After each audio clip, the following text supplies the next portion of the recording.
Hey guys, my name is AD.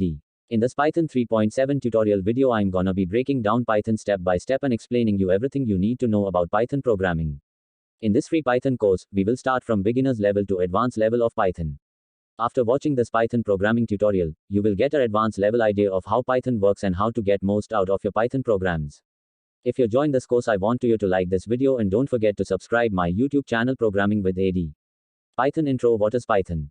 Python is a popular programming language. It was created by Guido van Rossum and released in 1991. It is used for web development, server-side software development, mathematics, system scripting. What can Python do? Python can be used on a server to create web applications. Python can be used alongside software to create workflows. Python can connect to database systems. It can also read and modify files. Python can be used to handle big data and perform complex mathematics. Python can be used for rapid prototyping or for production-ready software development. Why Python? Python works on different platforms: Windows, Mac, Linux, Raspberry Pi, etc. Python has a simple syntax similar to the English language. Python has syntax that allows developers to write programs with fewer lines than some other programming languages.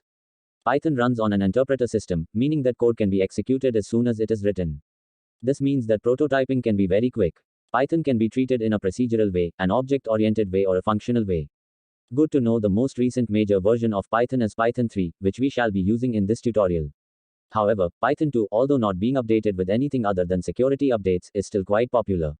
In this tutorial, Python will be written in a text editor. It is possible to write Python in an integrated development environment, such as Thorny, PyCharm, NetBeans, or Eclipse, which are particularly useful when managing larger collections of Python files. Python syntax. Compared to other programming languages, Python was designed for readability, and has some similarities to the English language with influence from mathematics. Python uses new lines to complete a command, as opposed to other programming languages which often use semicolons or parentheses. Python relies on indentation, using white space to define scope, such as the scope of loops, functions, and classes. Other programming languages often use curly brackets for this purpose.